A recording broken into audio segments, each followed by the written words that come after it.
My experience has been amazing. It's been super cool to be able to get a mix of both clinical work and research-oriented work, and just getting hands-on learning experience and learning from great doctors and Dr. Ronan and Dr. Kim.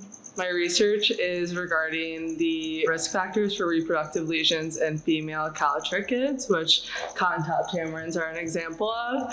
And we were just looking to see how different contraceptives or different factors like age or how many births an animal has might affect their reproductive health and their health overall. So the regular routine that we do is we usually find out what we're working on, what type of animal we're working on the night before, and we usually read a textbook chapter and or some papers, articles on that species or the procedure that we're doing on that species. So I read a textbook chapter on mustelids, which is the family that otters belong to, and then we come in with a better understanding of kind of like different risk factors that might be involved. It was a really cool experience, and I'm glad we got to see some more of that dental care and a pretty specific species.